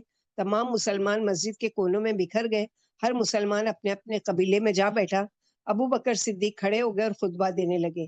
اسلام کے ہی پہلے خطیب تھے جنہوں نے لوگوں کو اسلام کی طرف دعوت دی۔ مشرکین نے دیکھا کہ ابو بکر ان کے معبودوں کی عزت پامال اور ان کے دین پر تان کر رہے ہیں تو وہ ابو بکر اور دوسرے صحابہ کرام پر پل پڑے اور مسلمانوں کو بہت مارا۔ اس کے باوجود ابو بکر دعوت دیتے رہے۔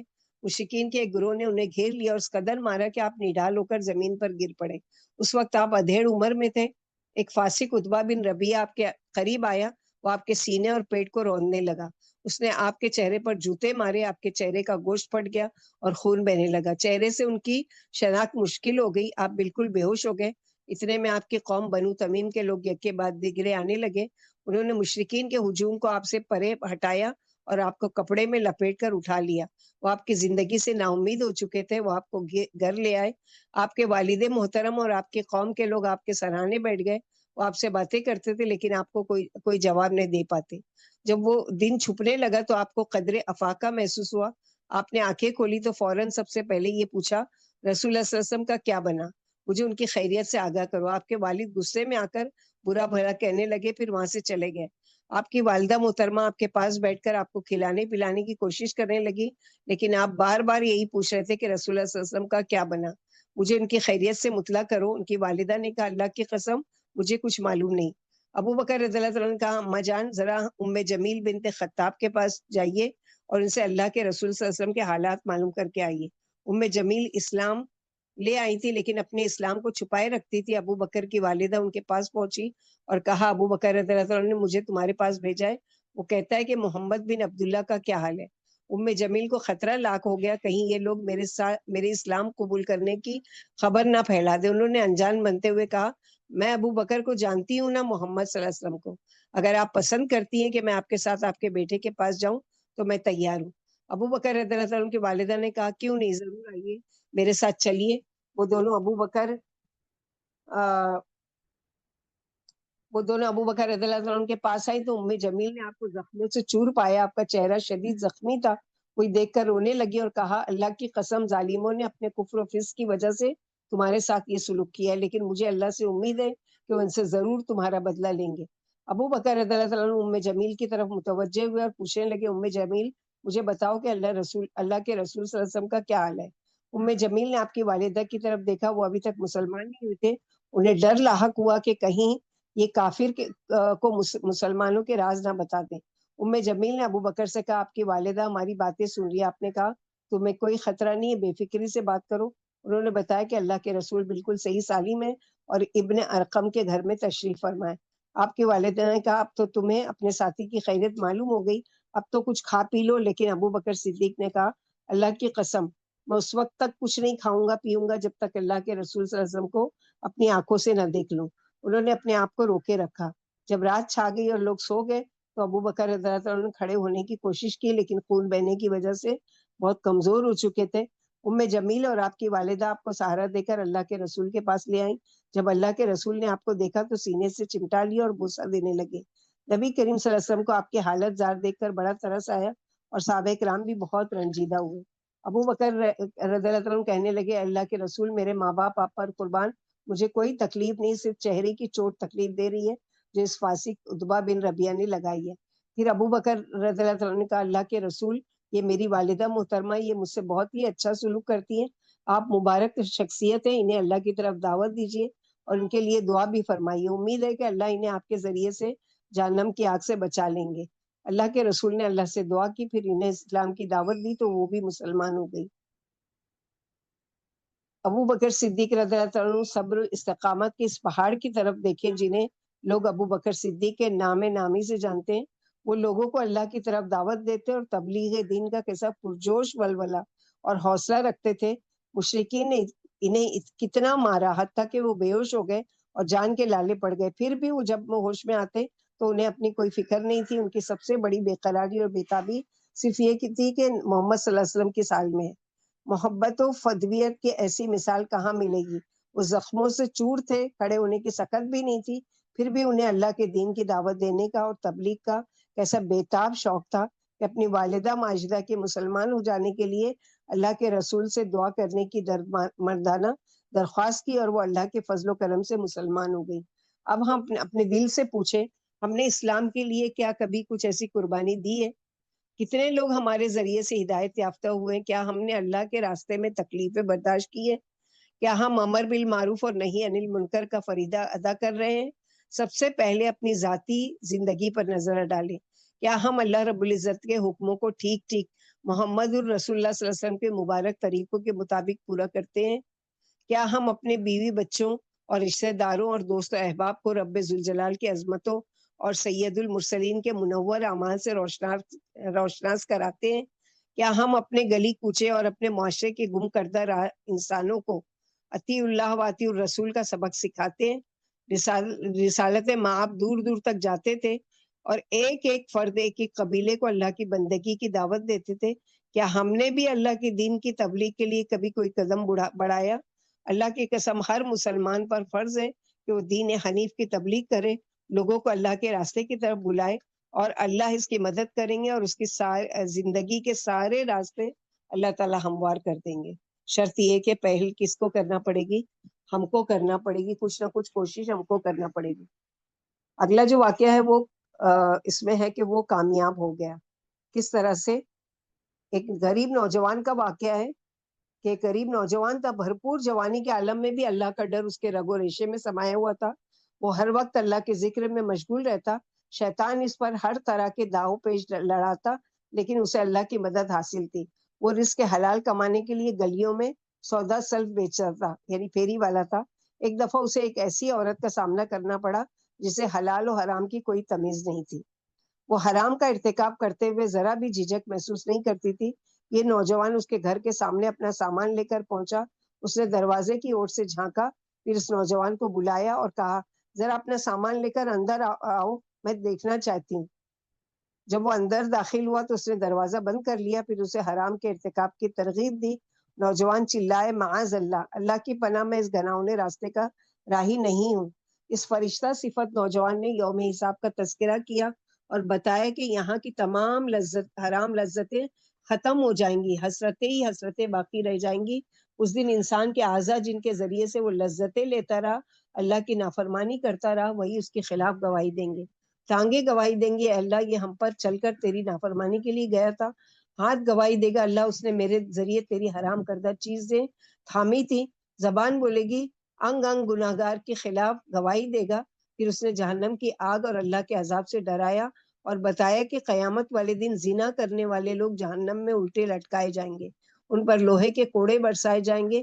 جب زانی تکلیف کی شدت سے چیخ ماریں گے اور مدد کے لیے فریادیں کریں گے تو فرشتے پوچھیں گے، یہ کیسی آوازیں ہیں؟ تم لوگ تو خوب کہکے لگاتے تھے، بہت خوش ہوتے تھے، بڑے اکڑ اکڑ کر زمین میں چلتے تھے، تمہیں اللہ کے عذاب کا بالکل خوف نہیں تھا، تمہیں ذرا بھی حیا نہیں آتی تھی. اس نوجوان نے نبی کریم صلی اللہ علیہ وسلم کا ارشاد گرامی سنایا، اے محمد صلی اللہ علیہ وسلم، اللہ سے زیادہ کوئی غیرت مند نہیں کہ وہ اپنے غلام یا باندی کو بدکاری کرتا دیکھے. اے امت محمد، اگر تم اس کو جان لو جو میں جانتا ہوں تو تمہیں بہت کم ہنسی اور بہت زیادہ رونا ہے. اس نے وہ دن یاد دلایا جب نبی کریم صلی اللہ علیہ وسلم نے خواب میں مردوں اور عورتوں کو دیکھا. وہ تنور کی طرح تنگ جگہ میں بالکل ننگے تھے. اس تنور کا اوپر والا حصہ تنگ اور نیچے والا حصہ کھلا تھا. وہ بہت بلک بلک کر فریاد کر رہے تھے. جب ان کے نیچے آگ کا شعلہ بھڑکتا تو اس کی تکلیف سے وہ بہت چیختے. نبی صلی اللہ علیہ وسلم نے پوچھا، جبریل علیہ السلام، یہ کون لوگ ہیں؟ جبریل علیہ السلام نے جواب دیا، یہ زنا کرنے والے مرد اور عورتیں ہیں. قیامت تک انہیں اسی طرح عذاب ہوتا رہے گا. آخرت کا عذاب بہت سخت اور اٹل ہے. ہم اللہ تعالیٰ سے درگزر اور معافی کا سوال کرتے ہیں. شیطان نے اس عورت پر پھر حملہ کیا. اس کے نفس امارہ نے کہا، چلو کچھ نہیں ہوتا، زنا کر لو، پھر توبہ کر لینا. وہ بولا، میں اللہ کی پناہ میں آتا ہوں، جو عورت میرے لیے حلال نہیں، میں کیسے اس کی طرف دیکھوں؟ میں اپنے رب کی حرمتوں کا کیسے پامال کروں؟ یہ ہرگز نہیں ہو سکتا. اللہ ہمیں یہ دیکھ رہا ہے. ہم مخلوق سے تو چھپتے ہیں مگر خالق کے سامنے مسلسل گناہ کیے جاتے ہیں. وہ کچھ دیر سوچتا رہا اور وہاں سے نکلنے کی تدابیر سوچنے لگا. اس نے دروازے پر نظر دوڑائی تو بدکارہ عورت زور سے چلائی، اللہ کی قسم، اگر تو نے میری خواہش پوری نہیں کی تو میں شور مچا دوں گی، لوگ اکٹھے ہو جائیں گے، پھر میں کہہ دوں گی کہ اس نے میری عزت لوٹ لی ہے. اس کے بعد تجھے موت کے منہ میں دھکیل دیا جائے گا یا جیل کی سلاخوں کے پیچھے. وہ پاک دامن نوجوان اللہ کے ڈر سے کانپنے لگا. اسے یقین ہو گیا کہ یہ عورت اپنے گھناؤنے ارادے سے باز آنے والی نہیں ہے. اس نے ایک تدبیر سوچی اور اس عورت سے کہا، میں بیت الخلاء میں جانا چاہتا ہوں. عورت نے بیت الخلاء کی طرف اشارہ کیا. وہ بیت الخلاء میں داخل ہوا، روشن دان کی طرف دیکھا، وہ بہت تنگ تھا. پھر دوسرا طریقہ سوچنے لگا کہ جس کے ذریعے وہ گناہ کے ارتکاب سے بچ جائے. اس نے لیٹرین کی طرف دیکھا، وہاں گندگی تھی. اس نے فوراً غلاظت اٹھائی اور اپنے جسم، کپڑوں اور ہاتھوں پر مل لی. پھر وہ عورت کے پاس پہنچا. وہ اسے دیکھتے ہی طیش میں آ گئی. اس کا سامان اس کے منہ پر دے مارا اور دھتکار کر گھر سے باہر نکال دیا. وہ راستے میں چلتا جا رہا تھا اور بچے اس کے پیچھے پاگل پاگل آواز کس رہے تھے. اس نے گھر پہنچ کر غسل کیا. بدکاری سے بچنے اور پاک بازی کی راہ میں استقامت کا مظاہرہ کرنے کے سلسلے میں اللہ تعالیٰ نے اسے یہ انعام دیا کہ پھر اس نوجوان کے بدن سے ہمیشہ خوشبو کے جھونکے آتے رہے، حتیٰ کہ ایک دن وہ اپنے مالک کے حقیقی سے جا ملا۔ تو یہ آج کے دور کے ایسے اس طرح کے سچے واقعات کے کس طرح سے لوگ، اور اس میں عبرت یہ کہ اگر انسان گناہ سے بچنا چاہے، گناہ سے بچنے کا ارادہ کرے، تو ضرور اللہ سبحانہ و تعالیٰ اس کی مدد کرتے ہیں۔ جیسے کہ یہ اگلا جو واقعہ ہے کہ کس طرح ہے، ایک نوجوان صحابی جسے لوگ معیز کے نام سے جانتے تھے، اس کی شادی مدینہ منورہ میں ہوئی تھی۔ ایک دن شیطان نے اسے پھسلایا اور اسے ایک انصاری کی لونڈی پر مائل کر دیا اور راہ حق سے ہٹانے کی کوشش کی۔ معیز شیطان کے جال میں پھنسا اور اس لونڈی کو تنہائی میں لے گیا۔ اب یہ دونوں تھے اور تیسرا ان میں شیطان تھا۔ وہ برائی کو ان دونوں کے لیے نہایت خوبصورت اور پرکشش بنا کر پیش کر رہا تھا۔ وہ دونوں بہک گئے اور جوانی کی طغیانی کا شکار ہو گئے۔ جب معیز اپنے جرم سے فارغ ہوا تو شیطان نے اس کا ساتھ چھوڑ دیا۔ اب وہ پھوٹ پھوٹ کر رونے لگا اور اپنے نفس کا محاسبہ کرنے لگا اور اپنے آپ کو ملامت کرنے لگا۔ گناہ کی آگ اس کے دل کو جلانے لگی۔ وہ بے قرار ہو کر روحانی طبیب کی خدمت میں آیا اور آپ صلی اللہ علیہ وسلم کے سامنے کھڑا ہو گیا۔ احساس گناہ اسے تڑپانے لگا، کہنے لگا اے اللہ کے رسول، زنا ہو گیا ہے مجھ سے، مجھے پاک کر دیجیے۔ نبی کریم صلی اللہ علیہ وسلم نے اس کی طرف سے منہ پھیر لیا۔ وہ دوسری جانب آ گیا، بولا اے اللہ کے رسول صلی اللہ علیہ وسلم، میں شیطان کے جھانسے میں آ گیا، زنا کر بیٹھا، مجھے پاک کیجیے۔ نبی صلی اللہ علیہ وسلم نے فرمایا تجھ پر افسوس ہے، واپس چلا جا اور اللہ تعالیٰ سے اپنے گناہ کی معافی مانگ لے اور توبہ کر لے۔ وہ تھوڑی دیر بعد پھر آ گیا، گناہ کی آگ نے اس کا آرام چھین لیا، وہ صبر نہیں کر سکا۔ نبی کریم صلی اللہ علیہ وسلم نے اس کے بارے میں حکم دیا اسے یہاں سے نکال دو، اسے نکال دیا گیا۔ وہ چوتھی مرتبہ پھر چلا آیا۔ نبی کریم صلی اللہ علیہ وسلم سے لوگوں سے پوچھا کیا یہ دیوانہ ہے؟ لوگوں نے کہا اللہ کے رسول ہم تو اس میں کوئی ایسا مرض نہیں پاتے۔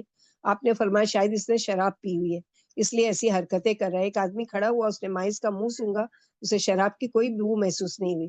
نبی کریم صلی اللہ علیہ وسلم نے پوچھا تجھے پتا ہے زنا کسے کہتے ہیں؟ اس نے کہا جی ہاں، میں ایک عورت کے ساتھ اس طرح حرام کا ارتکاب کر بیٹھا ہوں جیسے ایک آدمی حلال طریقے سے اپنی بیوی کے پاس آتا ہے۔ آپ نے پوچھا اب اس بات سے تمہارا کیا مطلب ہے؟ اس نے کہا مجھے پاک کر دیجیے۔ نبی کریم صلی اللہ علیہ وسلم نے مکمل تفتیش کرائی، جرم ثابت ہونے پر حد جاری فرمائی۔ آپ نے حکم دیا اسے سنسار کر دیا جائے کیونکہ شادی شدہ تھے۔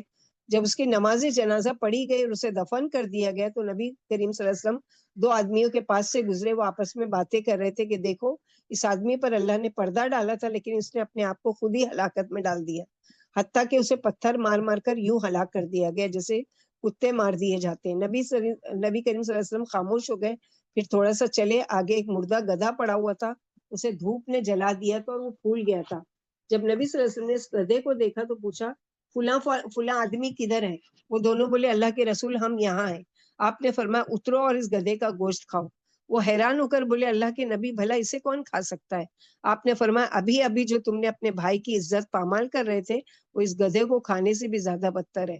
معیز نے ایسی سچی توبہ کی، اگر یہ توبہ امت کے مابین تقسیم کر دی جائے تو انہیں کافی ہو جائے۔ مجھے اس ذات کی قسم جس کے ہاتھ میں میری جان ہے، وہ اس وقت جنت کی نہروں میں غوطے لگا رہا ہے۔ خوشخبری ہے معیز بن مالک کے لیے، وہ جوانی کے بھول کا شکار ہوا اور اپنے رب کے درمیان پڑے ہوئے پردے کو پامال کیا۔ گناہ نے اسے چین سے بیٹھنے نہیں دیا تو اس نے ایسی توبہ کی کہ اگر امت کے درمیان اس کی توبہ تقسیم کر دی جاتی تو تمام لوگوں کے گناہوں کی معافی کا ذریعہ بنتی۔ اگلا واقعہ ایک ہے جانے والی کی یاد آتی ہے۔ آنسوؤں کی برسات میں وہ اپنا ماجرا بیان کر رہا تھا۔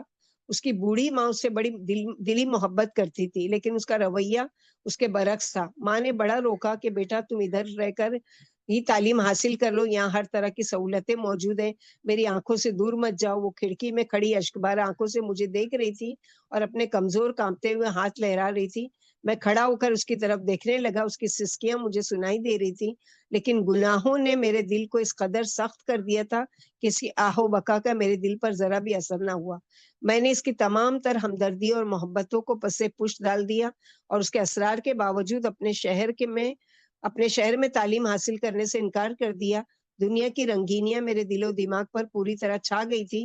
روشن خیالی اور خود پسندی نے مجھے اپنی گرفت میں مضبوطی سے جکڑ رکھا تھا۔ خواہشات اور لذتوں نے مجھے اپنے دامن فریب میں پھنسا لیا تھا۔ جنوں اور انسانوں میں موجود شیطان ایک دوسرے کی مدد کر رہے تھے، مجھے اپنے اس غلط فیصلے پر ڈٹے رہنے کی تلقین کر رہے تھے۔ میں اپنی ماں کی نصیحتوں، بھلائیوں اور خیر خواہیوں اور شفقت و محبت کو پامال کر کے چل دیا۔ وہ کھڑے کھڑے مجھے الوداع کہہ رہی تھی، میں اس کی نظروں سے اوجھل ہو چکا تھا، لیکن وہ بدستور اپنی جگہ کھڑی رہی اور میرے قدموں کے نشان دیکھتی رہی۔ کئی دن گزر گئے، میں واپس نہیں گیا۔ میرے کانوں میں میری ماں کی آواز گونج رہی تھی، میرے بیٹے، میں تجھے اللہ کی حفاظت میں دیتی ہوں، تیری طرف کوئی میلی نگاہ سے نہ دیکھے، میرے پیارے بیٹے، تو کہاں جائے گا؟ پھر میرے کانوں میں آواز آنے لگی، بیٹا تو نے واپسی میں اتنی دیر کیوں کر دی؟ میں لہو و لعاب میں مشغول ہو گیا۔ کر و فر سجدج نے مجھے غفلت میں ڈال دیا، گناہ پر گناہ کرتا گیا۔ میری آواز بہت خوبصورت تھی، میری آواز نے مجھے دھوکے میں ڈال دیا۔ میرے برے دوستوں نے مجھے گیت گانے پر اکسایا، میں گیت گانے لگا اور شیطان مجھے میرے فن کی داد دینے لگا۔ پھر شیطان ہی سے میرا دل بہلنے لگا۔ آخر ایک دن آیا، مجھے تھیٹر ہال میں گانے کی دعوت دی گئی۔ میں بہت خوفزدہ ہوا اور میرے اندر جو فطری حیا تھی مجھے جھنجھوڑنے لگی۔ میں اسی کشمکش میں رہا کہ یہ دعوت قبول کروں یا نہ کروں۔ میرا دل مجھے ڈانٹنے لگا کہ تو اس میدان کا آدمی نہیں ہے، تیرا تعلق ایک شریف خاندان سے، اور یہ یعنی سوسائٹی والوں کا کام ہے۔ میرا دل مجھے ملامت کرتا، لیکن نفس امارہ یعنی برائی کا حکم دینے والے نفس نے مجھے ابھارا۔ یہ بڑا قیمتی موقع ہے، ہاتھ سے نہ جانے دینا، تمہیں بہت جلد شہرت مل جائے گی۔ کچھ دیر سوچنے کے بعد میں نے وہ پیشکش قبول کر لی۔ میں اسٹیج پر چڑھا اور پہلا بول گاتے ہی میرے اندر کی شرم و حیا کی جو رمق باقی تھی وہ بھی ختم ہو گئی۔ میری مسحور کن آواز سے پورا ہال جھومنے لگا، ہر طرف سے داد و تحسین کی صدائیں آنے لگی، میرا حلقہ یارہ بڑھنے لگا، ہر طرف سے دعوت نامے آنے لگے۔ اب میں ایک رات ایک جگہ اور دوسری رات دوسری جگہ بسر کرتا، کوئی گناہ ایسا نہیں رہا جس کا میں نے ارتکاب نہ کیا ہو۔ ایک دن مجھے بہت بڑی کمپنی کی طرف سے گیت سنانے کی آفر ہوئی، جو میں نے بڑی خوشی سے قبول کر لی۔ اس پروگرام میں بھرپور شرکت کی۔ اس محفل کے بعد ایک ماہر فن استاد سے میری ملاقات ہوئی۔ اس نے مجھے مزید بہتری اور ترقی کا شوق دلایا اور میری رہنمائی کا وعدہ کیا تاکہ میں اس فن میں مزید نکھار پیدا کروں۔ اس کے ساتھ جمعرات کا وقت طے ہو گیا، دن تیزی سے گزر گئے۔ میں وعدے کے مقررہ وقت سے 2 دن پہلے اپنے اہل و عیال کی طرف لوٹ آیا۔ گھر میں کچھ تقریبات تھی، غیر معمولی چہل پہل تھی۔ جمعرات کو میرے بھائی کی شادی تھی اور بدھ کو میری 2 بہنوں کی تقریب نکاح تھی۔ میری ماں خوشی سے پھولے نہیں سما رہی تھی، کبھی ادھر آتی کبھی ادھر جاتی۔ اس کے چہرے پر عجیب مسکراہٹ تھی، ایسی مسکراہٹ کے روئے زمین پر چھڑک دی جائے تو پورا جہان کھل اٹھے۔ دن ڈھل گیا، رات کی سیاہی چھا گئی، سارے کام مکمل تھے، ہر چھوٹا بڑا اسے مبارکباد پیش کر رہا تھا۔ پھر بدھ کا دن آ گیا۔ اس روز میری 2 بہنوں کے ہاتھ پیلے ہونے تھے، لیکن ہم پر اچانک ایسی آفت ٹوٹ پڑی جس نے میری زندگی کا تارا بدل دیا۔ اس اچانک ٹوٹ پڑنے والی مصیبت نے مجھے خواب غفلت سے بیدار کر دیا اور مجھے میرے مردہ دل کو جلا بخشی۔ شاید یہ مصیبت کا پہاڑ مجھ پر ٹوٹا ہی اس لیے تھا کہ مجھے گندگی کے ڈھیر سے کھینچ نکالے اور گانے بجانے کی ذلت سے چھٹکارا دلا دے۔ میری والدہ اللہ کو پیاری ہو گئی۔ یقین نہیں آ رہا تھا کہ میری ماں ہمیں ہمیشہ کے لیے چھوڑ کر چلی گئی ہے۔ چند لمحے پہلے وہ ہمارے ساتھ خوشی کے شادیانے بجا رہی تھی، اب وہ ہمیشہ کی نیند سو گئی۔ اس کا بے جان جسم چارپائی پر پڑا تھا اور زبان حال سے کہہ رہا تھا، الوداع میرے بچوں، اب تم بڑے ہو گئے، تمہیں اب سہارے کی ضرورت نہیں رہی۔ گھر میں یکایک کوہرام مچ گیا، ہر چہرہ غمگین ہو گیا، بجتی ہوئی شہنائیاں آنسو میں ڈوب گئی، ہر آنکھ اشکبار تھی، دل قابو میں نہ رہا، ہر جانب سے سسکیوں کی آواز آ رہی تھی، ہر فرد رو رہا تھا، لیکن میری ماں ہمیشہ کے لیے چپ سادے بستر پر پڑی تھی۔ اسے کیا خبر تھی کہ اس کے گرد کیا ہو رہا ہے۔ سب نے اس کے جنازے کی تیاری کی، عورتیں اسے غسل دینے لگی۔ جب اسے غسل دے دیا گیا، میں نے اس پر آخری نظر ڈالی۔ اس کا چہرہ بڑا پرسکون تھا۔ میں نے اس کی آنکھیں، ہاتھ اور چہرے غور سے دیکھا، پھر میں نے اسے بوسہ دیا اور میری آنکھوں میں برسات کی جھڑی لگ گئی۔ میں پھوٹ پھوٹ کر رو دیا، میری بہنیں بھی رو پڑی۔ وقت تیزی سے گزر رہا تھا، ہم اسے جنازہ گاہ میں لائے، نماز جنازہ پڑھی۔ میرے جسم کا ایک ایک انگ اس کے لیے دعا کر رہا تھا۔ میں نے اللہ سے دعا کی، اے اللہ، میں نے اپنی والدہ کی ہمیشہ نافرمانی کی، کبھی کوئی بات نہیں مانی، اس کا حق ادا نہیں کیا، اللہ مجھے معاف کر دے۔ پھر ہم اس کا جنازہ قبرستان لے گئے، ہم نے اس کے قبر پر مٹی ڈالی اور دعا کی، اے اللہ اسے کلمہ حق پر ثابت رکھنا، اے اللہ اسے کلمہ حق پر ثابت رکھنا۔ سارا دن تعزیت کرنے والوں کے ساتھ گزر گیا۔ جب رات چھا گئی تو میں جلدی سے کمرے میں آیا اور لائٹ بند کر دی، پھر اپنے بستر پر لیٹ گیا۔ ماضی کی یادیں بجلی کی کمکموں کی طرح دور تک چمکتی ہی چلی گئی۔ یہ یادیں ستانے لگی۔ ماضی کے ایک گوشے سے میری ماں کی صدا اٹھی اور پورے کمرے میں گونجنے لگی، اے میرے بیٹے کھڑے ہو، نماز میں سستی نہ کرو، بیٹے اٹھو، تمہارے ساتھی مسجد میں تمہارا انتظار کر رہے ہیں، میرے بیٹے مجھے چھوڑ کر مت جاؤ، یہیں رہ کر تعلیم حاصل کرو۔ میں نے اپنی مہربان ماں کی ہر صدا انسنی کر دی، اب پچھتائے کیا ہو جب چڑیا چگ گئی کھیت۔ حسرتیں اور ندامتیں رہ رہ کر امڑتی چلی آ رہی تھی، غم اور پریشانی کے پہاڑ مجھ پر ٹوٹ رہے تھے، مجھے سانس لینا دوبر ہو گیا۔ بیتے دنوں میں والدہ کی جس قدر نافرمانیاں کی تھی ایک فلم کی صورت میں میری آنکھوں کے سامنے آتی چلی گئی۔ وہ میرے ساتھ بھلائی کرتی تھی لیکن میں اسے اس کی محبت کے سلے میں کچھ بھی نہ دیتا تھا۔ وہ مجھے خوش رکھتی تھی، میں اسے غم اور پریشانی کے حوالے کر دیتا تھا۔ مجھے اس کی ہمدردیاں اور شفقتیں رہ رہ کر یاد آنے لگی لیکن اب میرے لیے حسرتوں کے سوا کچھ نہ تھا۔ میں والدین کا کس قدر نافرمان تھا، میری ضمیر نے مجھے کچوکا لگایا۔ ذرا سوچ تو صحیح، آخر میں تیرے ساتھ کیا معاملہ ہوگا؟ نبی کریم صلی اللہ علیہ وسلم کا فرمان ہے کہ لا يدخل الجنت قاطع، قطع رحمی کرنے والا جنت میں داخل نہیں ہوگا۔ ماں سے بڑھ کر کون صلہ رحمی کا مستحق ہے؟ میں ڈرنے لگا کہ میں اپنی والدہ کی نافرمانی کرتا رہا، اب دنیا ہی میں اس کی سزا بھگتنی پڑے گی، میری اولاد بھی میرے ساتھ ہی ایسا ہی سلوک کرے گی۔ میں زور سے چلایا، اپنے رب سے دعا کی، اے اللہ کاش میری والدہ زندہ ہو کر پھر واپس آ جائے، میں اس کی پیشانی کو بوسہ دوں، اس کے پاؤں اور آنسوؤں سے اپنے آنسوؤں سے دھوؤں۔ اس نے بڑھاپے کے باوجود میرے ساتھ اچھا سلوک کیا۔ اس نے مجھے اپنے پیٹ میں رکھا، اس نے مجھے دودھ پلایا، میرے لیے راتوں کو جاگتی رہی۔ میرا دل کس قدر سخت تھا۔ میرا رویہ اپنے باپ کے ساتھ بھی اتنا اچھا نہیں تھا۔ میں رو پڑا، فوراً نماز پڑھنے لگا۔ میں نے قرآن پڑھنے کی کوشش کی لیکن میری زبان گنگ ہو گئی، میرے آنسو چھلک پڑے۔ میں نے دل کی سختی کو پگھلانے کی کوشش کی، دل کی گہرائیوں سے سسکیوں بھری دعائیں نکلنے لگی، میرے بدن کا ہر رونگٹا میری دعاؤں پر آمین کہنے لگا۔ میں نے اپنے رب سے عہد کیا کہ اپنی والدہ کی موت کے بعد اس کے ساتھ نیکی کروں گا، اس کے لیے دعائیں کروں گا، اس کی طرف صدقہ دوں گا، اللہ تعالیٰ سے مغفرت کی دعا کروں گا۔ میں نے اللہ سے دعا کی کہ مجھے اس عہد پر استقامت عطا فرما۔ میں بار بار یہی دعا کرتا رہا، یا مقلب القلوب کل بھی اللہ دین۔ میں نے نماز ختم کی، پھر اپنے علم انگیز ماضی پر نظر دوڑائی، اپنا ریکارڈ کھولا، رجسٹر چیک کرنے لگا۔ ان میں ایک رجسٹر ایسا تھا جس میں گانے وغیرہ تھے، کچھ خطوط اور تصویریں نکلی، گانوں کے کیسٹ اور بعض فحش فلمیں بھی تھی۔ پھر میں نے اپنی جیب میں ہاتھ ڈالا تو کچھ رکے برآمد ہوئے۔ ان میں ایک رکا وہ تھا جس میں جمعرات کے دن ایک محفل نشاط میں شریک ہونے کا وعدہ تھا۔ میں نے اسے فوراً پھاڑ دیا، اپنے کرتوت یاد کر کے رونے لگا اور اپنے گناہوں کی معافی مانگنے لگا۔ میری ماں کو جدا ہوئے اب دوسرا دن تھا۔ جیسا کہ کسی شاعر نے کہا، جانے والے کبھی نہیں آتے، جانے والوں کی یاد آتی ہے۔ اللہ اس کی مغفرت عطا فرمائے، اس کے درجات بلند کرے۔ اسی طرح اگلا جو واقعہ ہے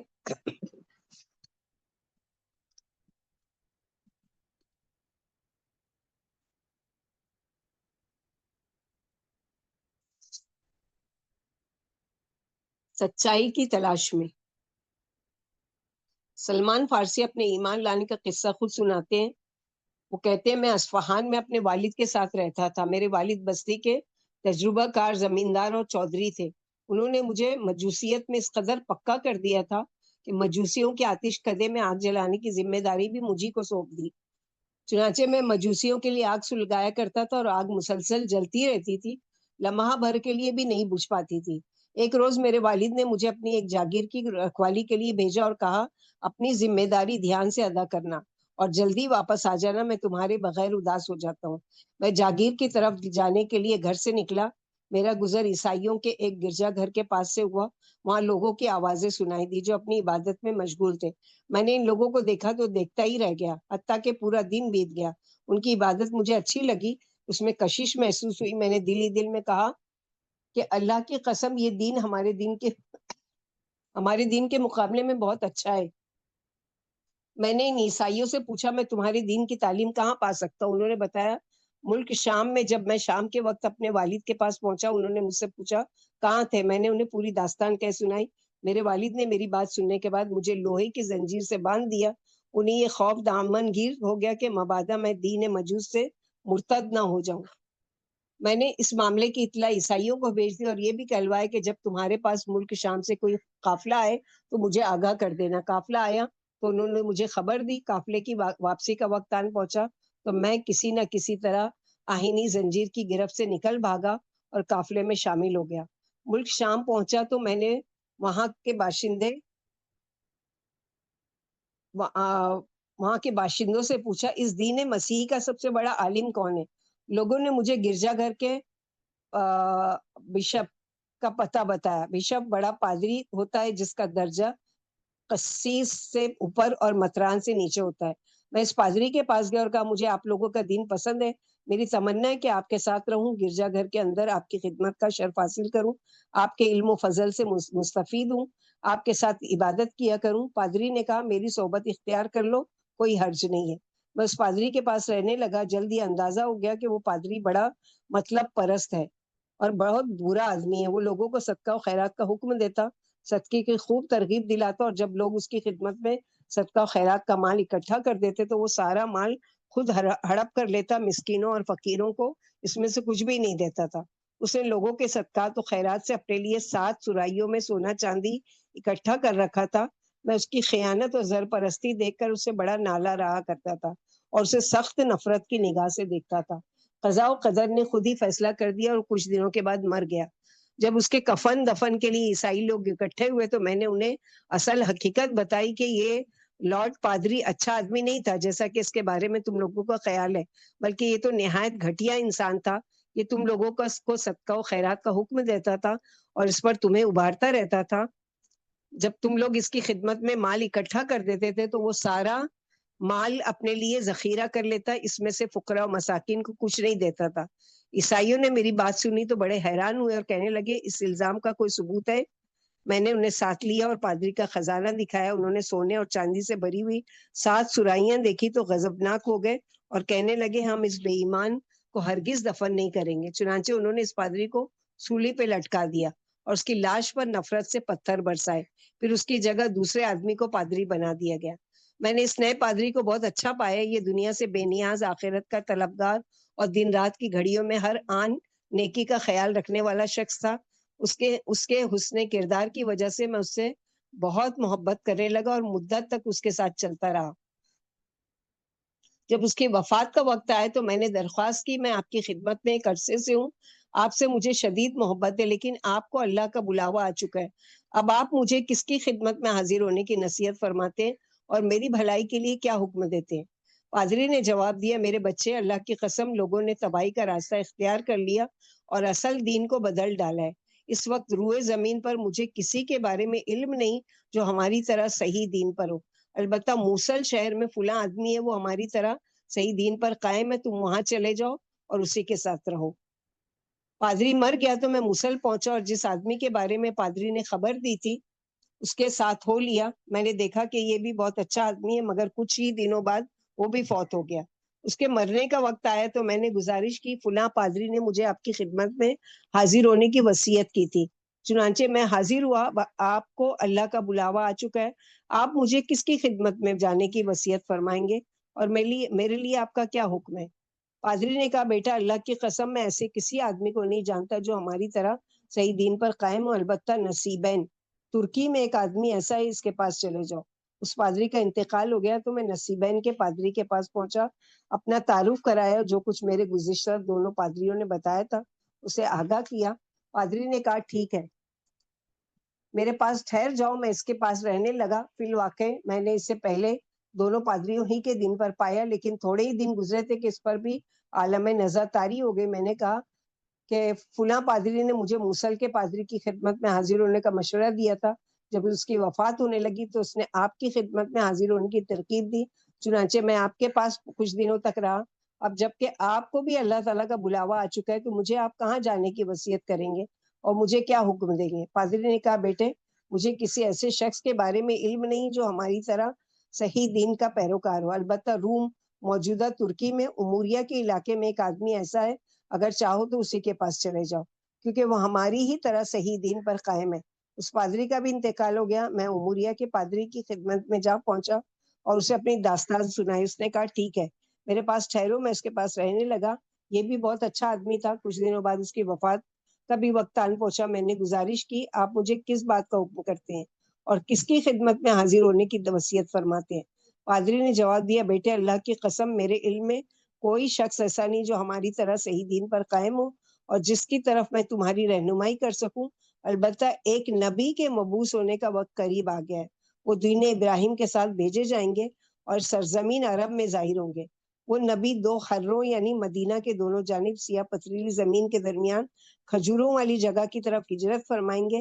اس کی چند واضح نشانیاں ہیں، وہ ہدیہ قبول کریں گے، صدقہ خیرات نہیں لیں گے، ان کے دونوں کندھوں کے درمیان مہر نبوت ہوگی، ہو سکے تو اس ملک میں چلے جاؤ۔ پھر وہ پادری انتقال کر گیا اور جتنی مدت اللہ نے چاہا میں اموریہ میں ہی میں مقیم رہا۔